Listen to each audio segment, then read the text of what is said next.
Hello ವೀಕ್ಷಕರೇ, arrows ಕಿಚನ್ಗೆ ಸ್ವಾಗತ. ಇವತ್ತು ನಾನು ಕ್ಯಾಬೇಜ್ ರೈಸ್ ಮಾಡ್ತಾಯಿದ್ದೀನಿ. ಬನ್ನಿ ಹೇಗೆ ಮಾಡೋದು ಅಂತ ನೋಡ್ಕೊಂಡು ಬರೋಣ. ಕುಕ್ಕರ್ಗೆ ಒಂದು 4 ಸ್ಪೂನಷ್ಟು ತುಪ್ಪ ಹಾಕ್ಕೊಂಡು ಏಲಕ್ಕಿ, ಮರಾಠಿ ಮೊಗ್ಗು, ಲವಂಗ, ಚಕ್ಕೆ ಮತ್ತು ಪಲಾವ್ ಎಲೆ ಹಾಕ್ಕೊಂಡು ತುಪ್ಪದಲ್ಲಿ ಹಾಗೆ ಫ್ರೈ ಮಾಡ್ಕೊತಿದ್ದೀನಿ. ಅದಕ್ಕೆ 1-2 ಹಸಿಮೆಣಸಿನ್ಕಾಯಿ, ಸ್ವಲ್ಪ ಗೋಡಂಬಿ,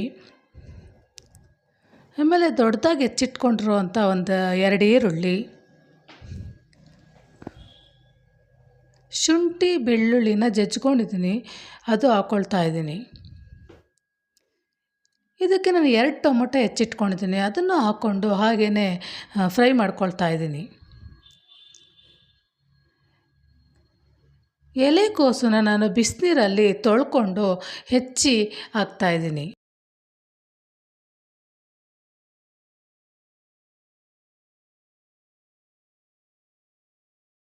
ಇದಕ್ಕೆ 1 ಸ್ಪೂನಷ್ಟು ಧನಿಯಾ ಪೌಡರು, 1 ಸ್ಪೂನಷ್ಟು ಹಸಿಮೆಣಸಿನ ಪುಡಿ ಹಾಕಿ ಹಾಗೇ ಹಸಿ ವಾಸನೆ ಹೋಗೋವರೆಗೆ ಅದನ್ನು ಫ್ರೈ ಮಾಡ್ಕೊಳ್ತಿದ್ದೀನಿ. ಇದಕ್ಕೆ ನಾನು 1 ಕಪ್ಪಷ್ಟು ಅಕ್ಕಿನ ತೊಳೆದು 5 ನಿಮಿಷದ ಮುಂಚೆ ನೆನೆಸ್ಕೊಂಡಿದ್ದೆ, ಅದನ್ನು ಸಹ ಹಾಕ್ಕೊಳ್ತಾ ಇದ್ದೀನಿ. ನಾನು ಯಾವ ಗ್ಲಾಸಲ್ಲಿ ಅಕ್ಕಿ ತೊಗೊಂಡಿದ್ನೋ ಅದೇ ಗ್ಲಾಸಲ್ಲಿ ನೀರು ಹಾಕ್ಕೊಂಡ್ರೆ ನಿಮಗೆ ರೈಸು ಪರ್ಫೆಕ್ಟಾಗಿ ಉದ್ದುದ್ರಾಗಿ ತುಂಬ ಚೆನ್ನಾಗಾಗುತ್ತೆ. ಅದಕ್ಕೆ ನಾನು 1 ಗ್ಲಾಸ್ ಅಕ್ಕಿಗೆ 2 ಗ್ಲಾಸ್ ನೀರು ಹಾಕ್ಕೊಳ್ತಾ ಇದ್ದೀನಿ. ಅದನ್ನು ಹಾಗೆ ಮಿಕ್ಸ್ ಮಾಡ್ಕೊಳ್ತಾ ಇದ್ದೀನಿ.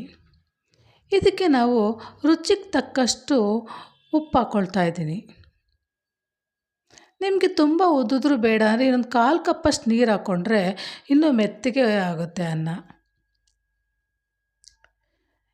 ಮಿಕ್ಸ್ ಮಾಡಿ ಕುಕ್ಕರ್ ಮುಚ್ಚಳ ಮುಚ್ಚಿ 1 ವಿಷಿಲ್ ಅಥವಾ 2 ವಿಷಿಲ್ ಅಷ್ಟು ಕೂಗಿಸ್ಕೊಳ್ತಾ ಇದ್ದೀನಿ.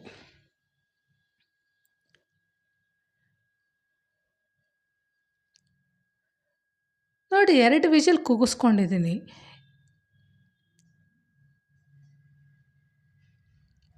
ವಾವ್! ರೈಸ್ ಅಂತೂ ತುಂಬ ಸಖತ್ತಾಗಿದೆ, ನೋಡೋಕ್ಕಂತೂ ತುಂಬ ಚೆನ್ನಾಗಿದೆ, ತಿನ್ನೋಕ್ಕೂ ಅಷ್ಟು ರುಚಿಯಾಗಿರುತ್ತೆ ವೀಕ್ಷಕರೇ. ನೀವು ಒಂದ್ಸಲ ಮಾಡಿ ನೋಡಿ. ಎಲೆಕೋಸಲ್ಲಿ ಹೇರಳವಾಗಿ ವಿಟಮಿನ್ ಸಿ ಮತ್ತು ಫೈಬರು, ವಿಟಮಿನ್ ಕೆ ಇರುತ್ತೆ. ಇದು ತುಂಬ ಆರೋಗ್ಯಕ್ಕೆ ಒಳ್ಳೆಯದು. ಇದಕ್ಕೆ ನಾನು ಹೆಚ್ಚಿಟ್ಕೊಂಡಿರುವಂಥ ಕೊತ್ತಂಬರಿ ಸೊಪ್ಪು ಹಾಕ್ಕೊಳ್ತಾ ಇದ್ದೀನಿ. ಇದಕ್ಕೆ ನೀವು ರಾಯ್ತ ಮಾಡ್ಕೊಳ್ಬೋದು, ಹಾಗೇನೂ ತಿನ್ಬೋದು, ತುಂಬಾ ಚೆನ್ನಾಗಿರುತ್ತೆ. ಇದನ್ನು ಮಿಕ್ಸ್ ಮಾಡಿ ಬಿಸಿ ಬಿಸಿಯಾಗಿ ಚಳಿಗೆ ತಿಂತಾಯಿದ್ರೆ ತುಂಬ ಚೆನ್ನಾಗಿರುತ್ತೆ. ನೋಡಿ ಎಷ್ಟು ಉದ್ದುದ್ರಾಗಿ ಎಷ್ಟು ಚೆನ್ನಾಗಾಗಿದೆ. ನನ್ನ ಈ ರೆಸಿಪಿ ನಿಮಗೆ ಇಷ್ಟವಾದಲ್ಲಿ ನನ್ನ ಚಾನಲನ್ನು ಸಬ್ಸ್ಕ್ರೈಬ್ ಮಾಡಿ, ಲೈಕ್, ಶೇರ್, ಕಾಮೆಂಟ್ ಮಾಡಿ. Thank you for watching.